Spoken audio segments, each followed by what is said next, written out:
And though at the same time there are these exclusions, so there's a contradiction where the World Social Forum kind of makes the space and the encounters possible, but still that your movements, poor people's movements, are not included in the process of organising it. And I think your point, Drama, about how the importance of claiming that space and taking it rather than waiting for anybody to give it, because that's probably not going to happen. We have written a report and I think it's published. This I learned from poor women. They know how to take it. It's published, I think. Great. Running a little bit behind time, but I'd like to now hand over to Christian Schröder, who's here from, I do know your name, who's from the University of Hildesheim in Germany, and who's been following the process here in Tunis, and will talk, I think, about sort of questions around the process of the World Social Forum. Yes, thanks a lot. I want to say thank you to all the workers in the office I spent the last months with and discussing about the process of the World Social Forum. And I think Rose said something very, I really liked it, because she said knowledge is kind of change and practice actually means practice. So I want to report back to you about my experiences and about the talks I had with many people trying to get involved in the process here in Tunisia, or were involved in the process here in Tunisia. And the message I have for you is it's like on this basis, so on this basis about the talks and all the meetings I attended here in the last months in Tunisia. So my message to you is actually very simple. I just want to say that we have to emphasize more on the process and much less on the event. I mean, if you look at this happening here, this 4 days experience of exchange and getting together and meeting and talking to people is important. I don't no doubt about it. But I think we have a 6 months process here in Tunisia, where movements try to get involved in the process, like Roma said, but they have problems to get into it, and I think this is a very important issue I would love to discuss with you. So I try to make it short. Very important, I think, is that the participants here, they don't know anything about the structure and the process and what's going on until the forum actually starts. So I'm going to talk about a little bit of the process, because I think if we just make the process, you said it's so hard for social movements to get a place here. If you're just trying to make the concept of open space is perfect, but if you're just trying to make a perfect open space for global civil society, which can afford to travel to Tunisia and have their workshops here, like many foundations have their workshops here, they can pay for the activities, I think it's not the sense of the World Social Forum. So I think we should a little bit get rid of the image of the World Social Forums as a perfect open space for civil society, because if you think about it like this, for them it's just another opportunity to meet. There are many other international events they can meet, and the World Social Forum actually doesn't make a difference. So the question I want to give to you is how can we create structures in the process which allow movements as well as individuals who want to get involved in the process. How can we get them involved to create a World Social Forum, to take ownership of the World Social Forum? So now I'm going to report a little bit of my experiences here. I think the main problem here in Tunisia, and it's not because it's Tunisia, I think you can see it in many forums as well, and also on the international level, and the World Council and all that kind of stuff, is that you have always, and you will always have, because you need it, an administrative body on the one hand, and on the other hand you have a very loosely coupled structure, like all the commissions you have also always. So the structure of the World Social Forum actually consists of administrative body and some commissions, like for example the Youth Commission, the Women's Commission, the Methodology Commission, and all that kind of commissions. People can get involved into the process. The problem between both of them is that there are two different kinds of interests. One interest, here it was the Comité de Pilotage, on the international level I think it's scrapped. The interest of them is to make a perfect open space for the government, because they have to negotiate with the government. They got the university here, they got a very good Wi-Fi and all that kind of stuff. So they have to negotiate with the government. Then they have to negotiate also with the foundations. They have to fundraise a lot. And they also negotiate, of course, with private enterprises. So, for example, with travel agencies. All these organizations, they deal with, they have the interest to have a festival, a very amazing event for 4 days. On the other hand, you have people in Tunisia who want to get involved in this process. They get organized, and I think they are still enthusiastic about the World Social Forum. I could see that. They want to get into the process, but they are not supported by this administrative body. So they are, I would say, disappointed about the process. That's what they told me. So the first example I want to give you from the Tunisian organizing process is the bicycle caravan. And there's also Manar, who worked with it, who can maybe you can discuss it with him later on.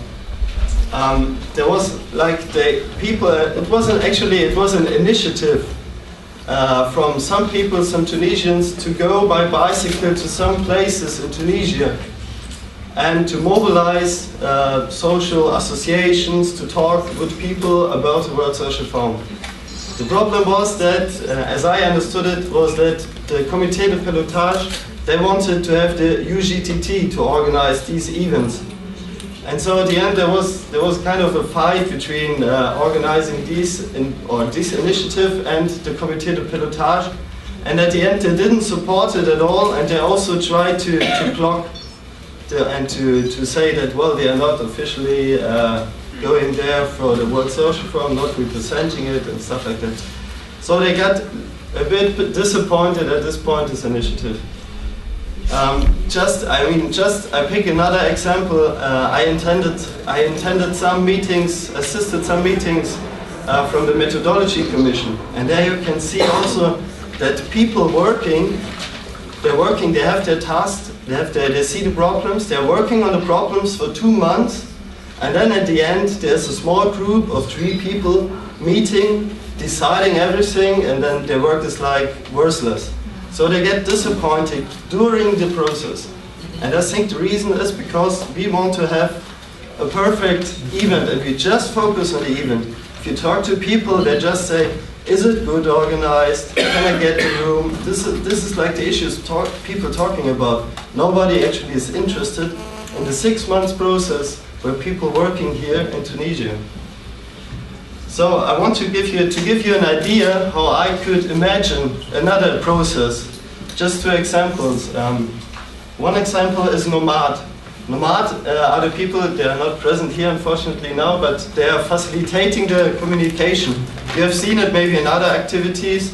They have radios and they transmit the translation via radio. This is really a low budget solution, and they formed their group in November here in Tunisia, and now they are working on it, and they want to do it in other meetings for social movements to facilitate the communication, to have translation. So this is a very good example how people can create ideas, can get involved in the process with their own ideas and work also after the forum. They go on working together and have just a learning experience, I would say. Then another example is, which didn't work out actually, was to have a Wi-Fi connection here. So people offered, like I think it was a hacker club or something here from Tunisia, they wanted to offer the organizers, the official organizers, to have a good Wi-Fi here, and they wanted to do it, like they wanted to do it in their way, in a low-budget way. And then the organizers, they were like, we have a government, and the government's going to pay for the Wi-Fi here, so we have an enterprise who's doing it, and they decided to do it with the enterprise. I think for me, it's not the idea of the World Social Forum, and that's what I would like to discuss with you. Now, so to make a short resume, maybe, I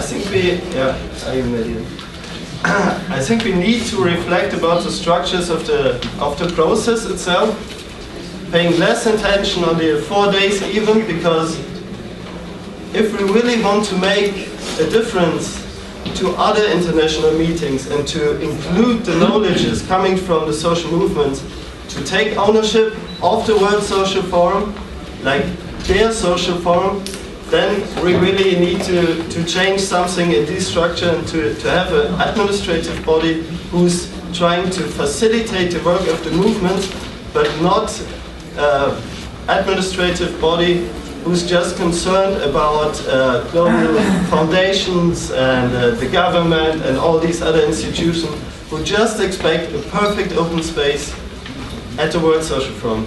Thanks.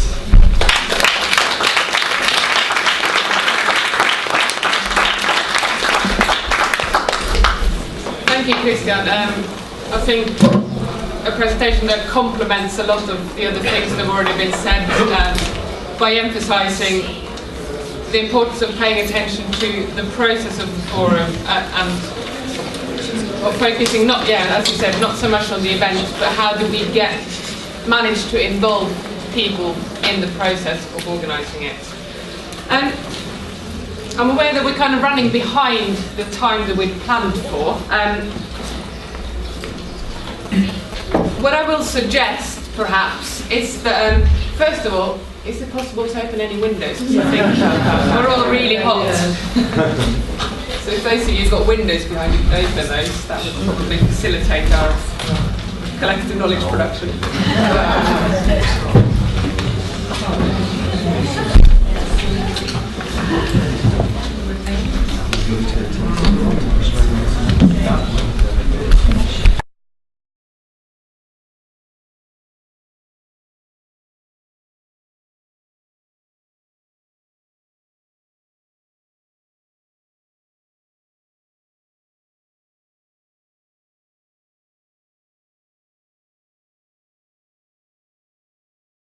A revolutionary process, which is probably much more important than the WSF process. So what I mean by that is we promised to Tunisian democracy, we promised to Tunisian progress, and we promised to them a civil society, certain model of civil society, and for many Tunisians this of course has been a lie. There is no economical development, the police repression is very strong, and so on. So in terms of colonialism, the left, the Tunisian left, is very impacted by the Western left, especially the European and the French one. So the problem lies also in the fact that Tunisia is an Arab Islamic country and with a huge civilization. Arturo Escobar talks about different modernities, not just one type of modernity. And the colonial thinking or impact on Tunisians is to say we have to reach the progress that Europe has reached and so on, and leaving behind a big legacy in terms of philosophy, in terms of analysis, even rational thinking. So in the past forums there has been like the Catholic, Christian NGOs and so on, like in sub-Saharan Africa. But here the Islamist NGOs or the Islamist civil society are not there. In fact, the organizing committee has made everything possible to exclude them. I'm not advocating for an Islamist civil society, but here we clearly a situation of colonialism. Since the left or the secular left does not take into account anything that is different, like in terms of rationality or